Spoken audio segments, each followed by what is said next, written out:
I would love to introduce to you Connie Visser, who is the Executive Director of the Rooted Center for Theology and Eco-Justice um, in the Guelph area. And I'll let Connie say more about that place and how it came to be.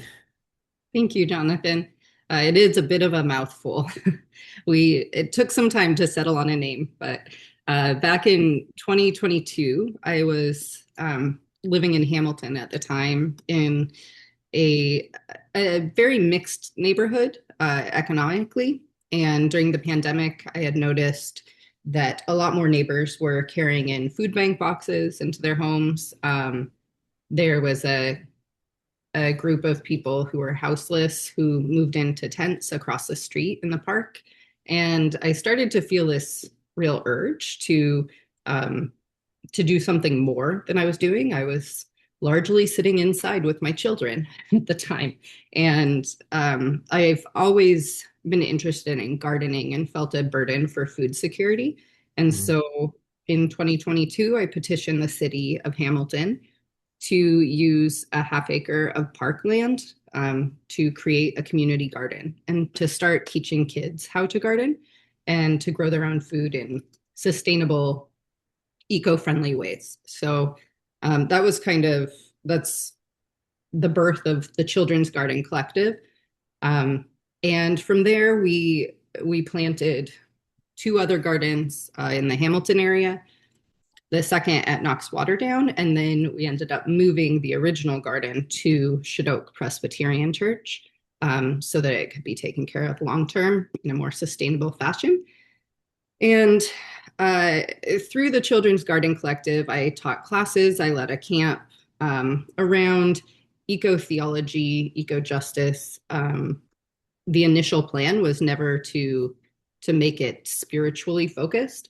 But as my PhD research, which was in practical theology and specifically looking at the psychology of children facing eco-anxiety, as that was all coming together, I realized gardening is the perfect place for children to cope with their eco-anxiety and to experience God in nature in a different way than they might experience God in the church, to be fully embodied in their faith and practice. So I, as I finished up my PhD research, we moved to Guelph and happened, not just happened, but we moved to a congregation with 5 acres of land in the city of Guelph. And it's in the middle of a neighborhood and has a park next to it. And I just thought, the first time we visited, I thought, what if they had orchards here?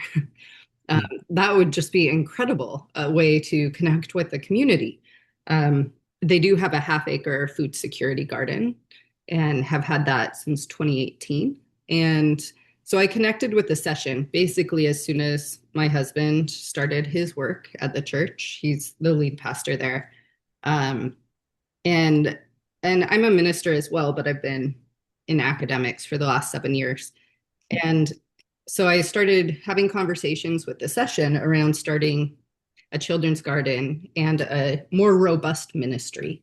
And in January of 2026, so just this month, we opened Rooted Center for Theology and Eco-Justice, which has 3 branches. We do education.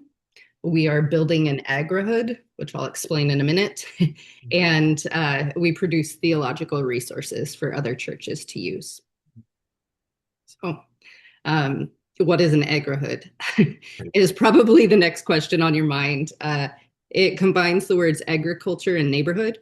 And there's a handful of agrihoods in North America. The largest one currently is in Michigan, just outside of Detroit. It's 3 acres of land that's planted for the neighborhood.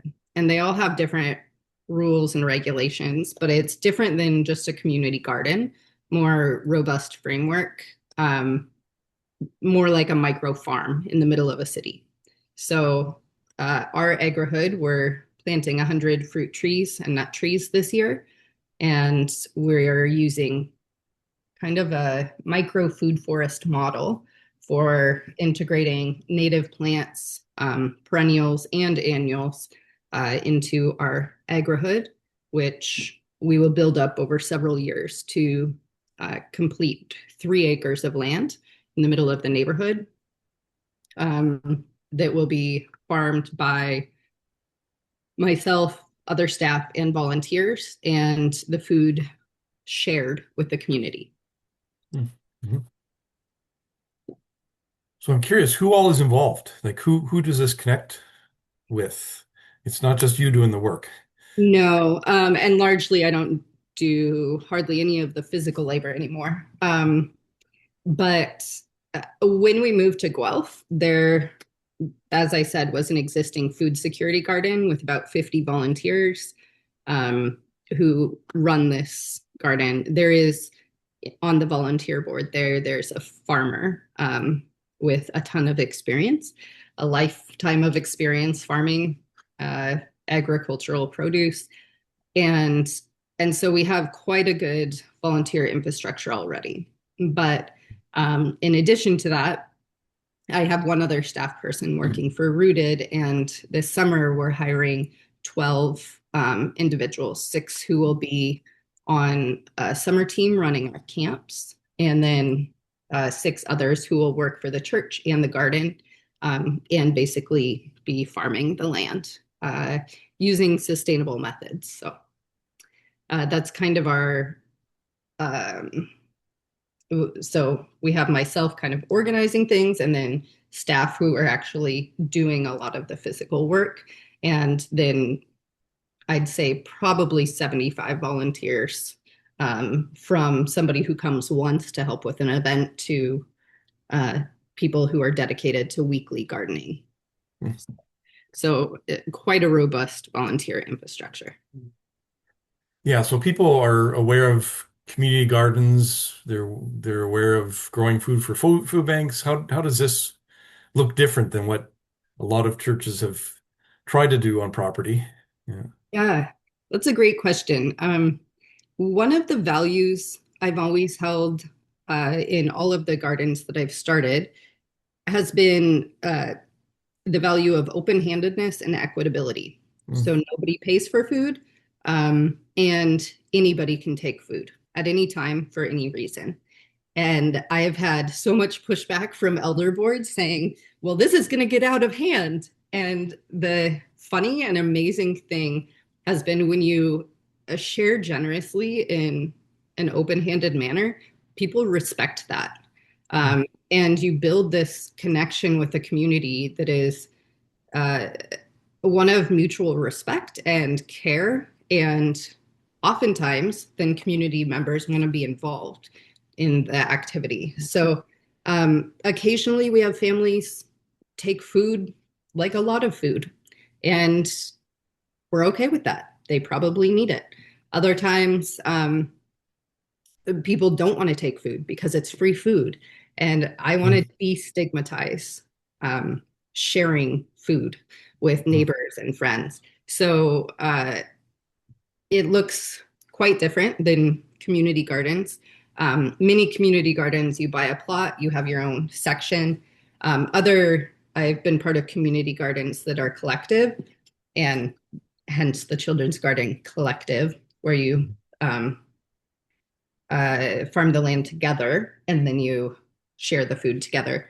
But this is still a little different yet. So the food can be used for programming on site. It can be sent home with kids who are participating in programming.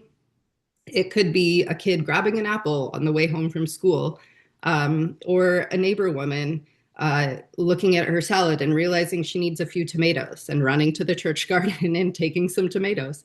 All of these things are like actual situations that have happened. It could be a hungry family harvesting food on a regular basis. And then the remainder, whatever's left over, we take to the food bank, which we have the Dover Cliff Food Bank is part of the Guelph Food Bank system, and it's on site at our church. So it's an easy delivery to there. But we've always had enough and left over. So I just find that interesting when Mhm. When you say it's open-handed and anyone can take at any time, there's always more that ends up going to the food bank. So we've never run out or over harvested a plant or anything like that. Um, so I consider that something worth noting. Yeah. Yeah. Because my sense is you're also helping people have understand community differently or to do Yeah. community differently. Yeah. Yeah. Yeah. That's one of the hopes. Yeah. Mhm.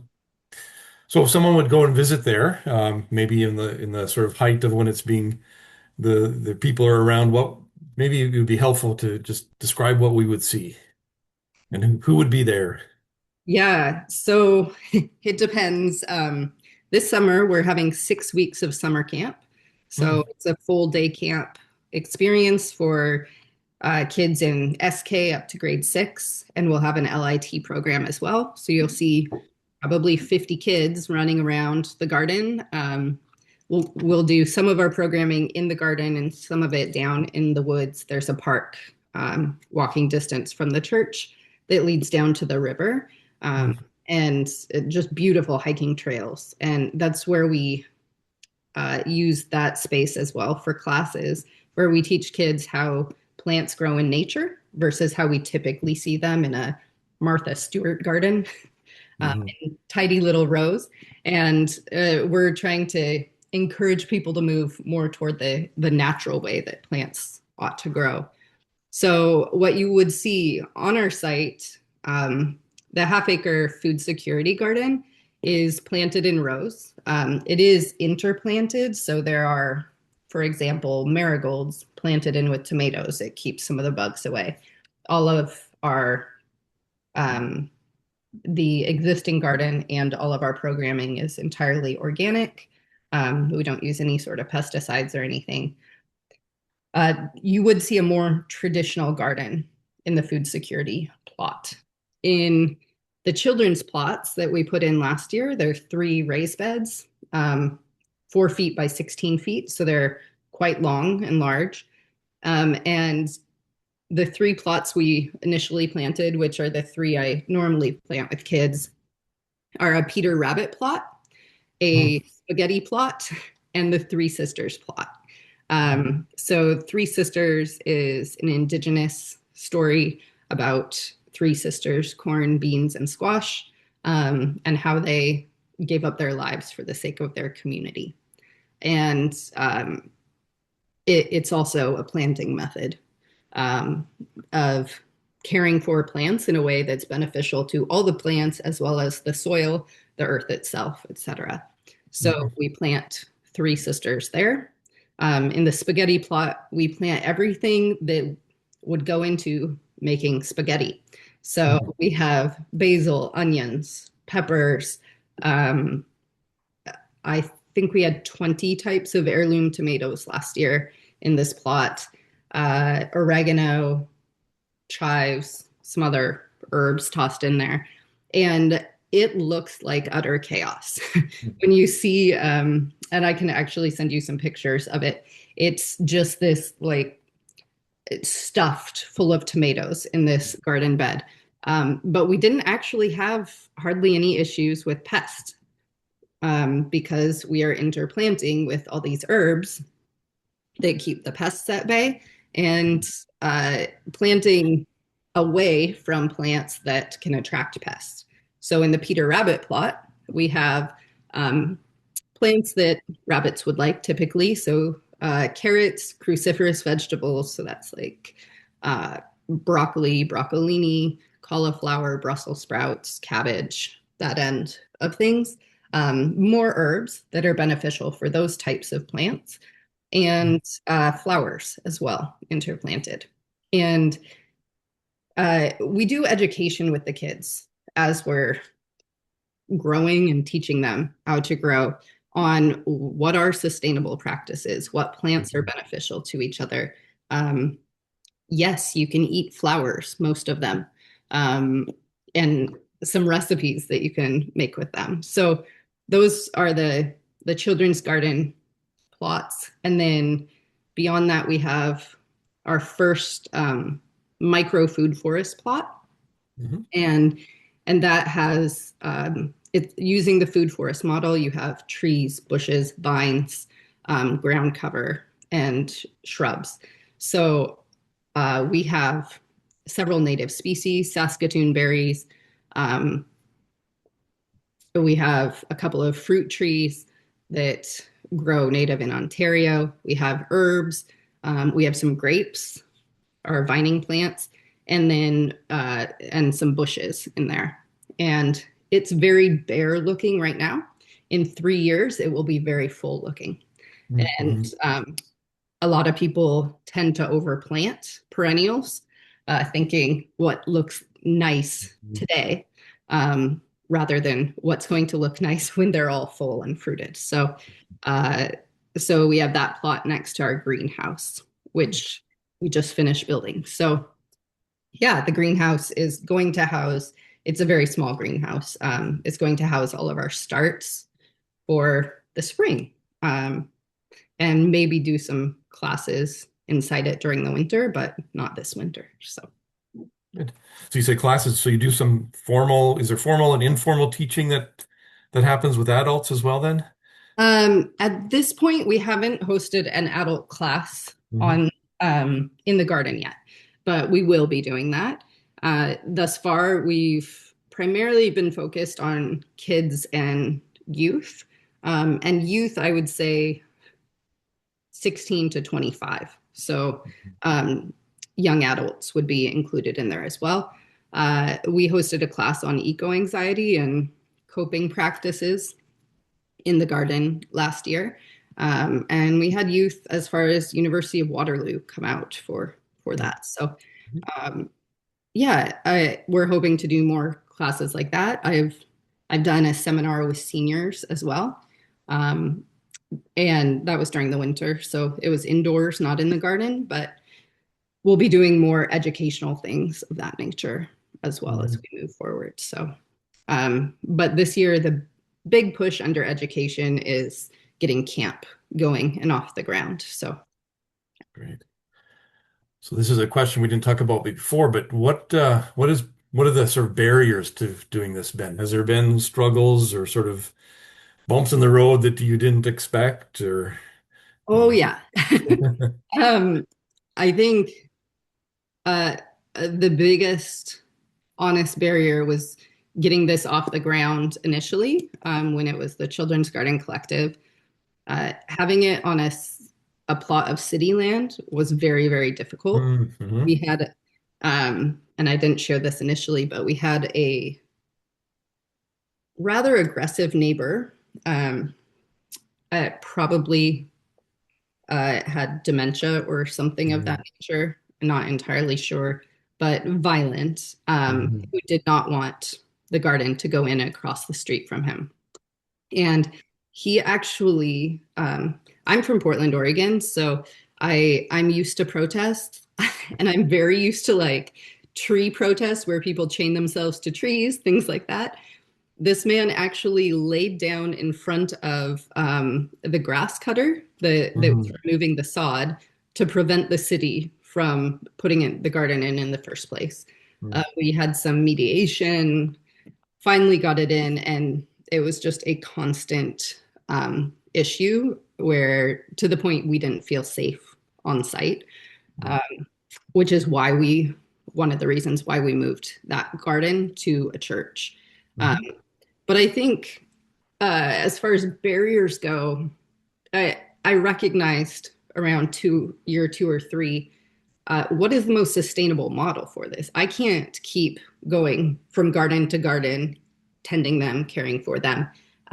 Having it in the city, we have to work with city personnel um, to get things going. Advertising in the community is really difficult. There's not like a Facebook group per neighborhood. Um, so we went through the church, and that became a really sustainable, helpful model for us. And I think it benefits the church as well. Every church we've planted at has seen considerable growth in their youth and children's departments. And I don't think that's a surprise at all. Kids and youth are Well, I mean, the statistics show about 84% of young people globally have at least moderate eco-anxiety. And that's based Mhm. on a study that was done in 2023 that surveyed 10,000 youth and young people from 9 different countries and 6 different continents. So it's uh, it's a fairly sizable scale, and um, I think we underestimate what that looks like and don't really understand all the manifestations of eco anxiety. Mhm. But when you come alongside children and youth and say, yeah, we care about the environment too, Mhm. um, they get interested. They want to learn, and so I think it's been beneficial for the churches, but also a more sustainable model as a ministry to partner with churches who are then growing gardens, because then you have a site coordinator who oversees the garden. Um, and I can communicate with them. I can provide seeds and feedback and stuff, but I don't need to be the person on site helping with the cultivation. Mhm. Yeah, so you start to answer this question. What do you, so the eco anxiety is part of it. What are the needs? What's happening in the context globally, locally that really calls for this right now, would you say? Yeah, I mean, the climate crisis is absolutely brutal. And as I mentioned, like the scale of eco anxiety, um, the mental health crisis that youth and young people are facing is also brutal. I like to think of eco anxiety in a broad sense, where eco anxiety, when you hear that term, you might think um, a young person who has kind of an angst about climate change and is anxious because the world is in its demise um, long term. Uh, that's one form of eco anxiety. Eco anxiety is also when a child with asthma has to stay home from school because of the fires. And they can't go to school because their school doesn't have AC. And so they keep the windows open all day. Um, that was my daughter in Hamilton a few years back. And um, yeah, and then you have the indirect manifestations as well, which would be children who experience food insecurity. And then that's heightened by things like climate change, where growing practices have to be adapted and changed because the seasons are changing. And farmers and growers are consistently having to adapt and change what they do in order to continue to produce food. Food prices are skyrocketing right now, as we know well in Canada. And so those kids too are experiencing eco anxiety in a very different manifestation. Um, so I see that as my context largely is working Mhm. with kids and youth who are um, experiencing existential crises on a level and in a manner that we haven't experienced before in other generations, um, as far as climate goes. Certainly, every generation has had its crises of different types. Um, and and in order to attend to that, I think the church needs to be sensitive to the needs of kids and youth and take them seriously as well. There's a lot of mistrust between children and other generations. And one of the ways that this has really helped is you get everyone from a grandma down to a baby all working side by side in the garden. And caring for creation with their hands, down on their hands and knees, and this beautiful intergenerational ministry starts happening. So that's one of the ways I see this as my context. Guelph is also like the eco mecca of Canada, so it works perfect for this type of ministry because we have the university so close to us with agriculture program. There's a lot of other eco ministries in the area. I think you're visiting several. Um, and there's some First Nations groups as well that are really invested in the ecological environment in Guelph. And so we're in the process of connecting with a couple of those as well. As you talk, and this may or may not be the way you think about it too, but so I've seen a lot of discussion around the sort of intentional, willful dismantling of the common good Mm, in our society right now. Or actually, it's been going on for a long time, and it's radical to bring people together in community within that context, and that's actually to me part of what faith communities do. It's radical to actually bring together people who work together to support each other, who really are working for the common good. And I don't know if mhm. I'm putting words in your mouth, but I sort of see that as part of what you're Yeah, doing. You're an active resistance against what's happening in our society around community. Mm. I would agree with that. I actually in writing about this, I call gardening a form of protest Hmm. because it's protesting um, this type of gardening specifically, but in sustainable manner. But it's protesting the individual isolation that you're talking about, that people have their silos that they go to at night after work and they don't um, even speak to their neighbors mostly. Hmm. But it's also combating the bigger issues like climate change and food insecurity. Um, and one of the things you said kind of jogged my memory on this, but one of the most beautiful things I've seen in these gardens is people um, come together not just ecumenically, but across religious differences. So the first garden we planted was in a Muslim neighborhood. Hmm. And so we had, it was quite a diverse neighborhood, but I'd say the main language spoken was Arabic in our neighborhood. And um, we had a very diverse group of people coming together. We've also seen at our current site in Guelph, though our outward facing programming, like our classes and stuff, are not explicitly religious. Um, we we are offering a space and an environment to show Christ's love in the community. And we've Hmm. actually seen people come into the church and have said things. I'm thinking of one person in particular, grew up in China, had zero understanding or knowledge of the gospel, and came into our church and said, "Am I allowed to be here? Can I Hmm. attend a service?" And we're like, "Of course." Um, and he said, "I see what you're doing in the garden, feeding the community, and I don't understand it. Um, why are you just giving away food? That's so nice." And he started joining the church. And we've had people from all over the world.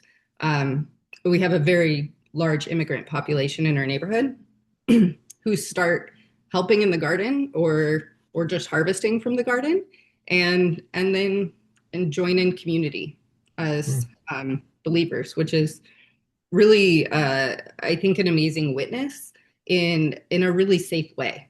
It's not our intention to be knocking on doors and getting like proselytizing, but at the same time, people are seeing love demonstrated in action, which Hmm. is a big goal that we have. So Yeah, and yeah, I think you've kind of answered this, but is there other ways in which you really see this as part of pastoral ministry? yeah, um, the conversations that you have while you are digging in the mud with people are that is like the crucible of pastoral ministry right there. Um, I think of my work largely. I think I mentioned I'm a minister. Well, I am ordained, but I was in full-time ministry before I went back to school um, and did PhD work, and now I teach primarily. But I see myself as the chaplain, like Mm-hmm. in chaplain of the dirt, like digging with people, having these conversations. Some of my best pastoral care and counseling conversations have happened in the garden. Because as you're working together and you're focused on something forward thinking, it's easier to have these side by side conversations of vulnerability where people open up, share things about their lives. So absolutely, it's a very unique form of parachurch ministry, Mhm. but I absolutely see it as part of the ministry that I've been called into. Mm. So I guess as a final question, what do you see happening next? How do you see this growing? I'm actually a little curious about what the process is where you decide on what's next. Is there a collective process? Are there some ideas out there of what might come? Yeah, and I'm guessing there's surprises that come too. There's things you don't plan that just fall make sense. Yeah. So I've had this dream of starting something like Rooted for about 10 years. And when we moved to Guelph, I thought, wow, this would be a perfect place for this. Um, but I didn't actually think it would happen. I Mm, thought like this is like a dream of mine. I think a God-given dream, but uh, I didn't think it would happen probably at all, and definitely not this fast. We've been here a year and a half, is all. So it's definitely coming faster than expected. Um, mm, the way the organization works is it's a ministry of Kortright Presbyterian Church. So the session makes the official decisions on what's next, how does this fit within KPC, vision and mission. However, they have given over responsibility to myself and a board of advisors. The advisors are, or the advisory committee is made up of experts in the field of sustainability, agriculture, landscaping, uh, environmental science, trying to think of who all is on it. And they're really an advisory team that helps me make decisions that are going to be beneficial, not just for the church, but for people and planet, which is our mission statement, building resilience for people and planet through mm, environmental education. So uh, that's the group that helps kind of on the ground decision making. I have a 5 year plan that I wrote up a year ago and presented to session, and it has already changed and taken shape quite a bit over that time. Um, and one of the things I do hope to do in the future is integrate this more with the college mm, mm, and offer eco-theology coursework. mm, I've taught adjunct eco-theology coursework, but not integrated with Rooted. mm, And I would love to see that be mm. kind of the next big thing that we do. Yeah, for now we're trucking away at getting summer camp off the ground, and there's a huge need in Guelph for uh, cost-effective summer camps, Right. Yeah. day camps for kids. So I I'm not too worried about registration for that. I'm much more worried about getting the right staff on board to run it. Uh, Mm. but we are interviewing 6 people next week, so uh, it's well on its way. It just there's a lot of work ahead still. Good. Anything else you would like to add? I'm excited about this. I'm looking forward to visiting there sometime. Yeah, that would be I great. really like what you're doing. Yeah. Anything else to Um, add? I think the last thing is one of the goals since 2022, I've started a garden every year. And what I would like to see happen is continue to do that with other churches and other organizations. So this coming year, we're planting one at a public or at a private grade school for kids. Um, and I would love to see that work continue to flourish and build out into communities all over Canada. So that's a big hope and dream, I guess, that I see that continuing. Yeah. Good. Well, thank you. And yeah, thank you for sharing about the Rooted Center for Theology and Eco-Justice. I got it right that time. Yeah, Thank you. Thank you for your time. And yeah, I look forward to inviting other people to engage with this. great. Thank you so much, Jonathan.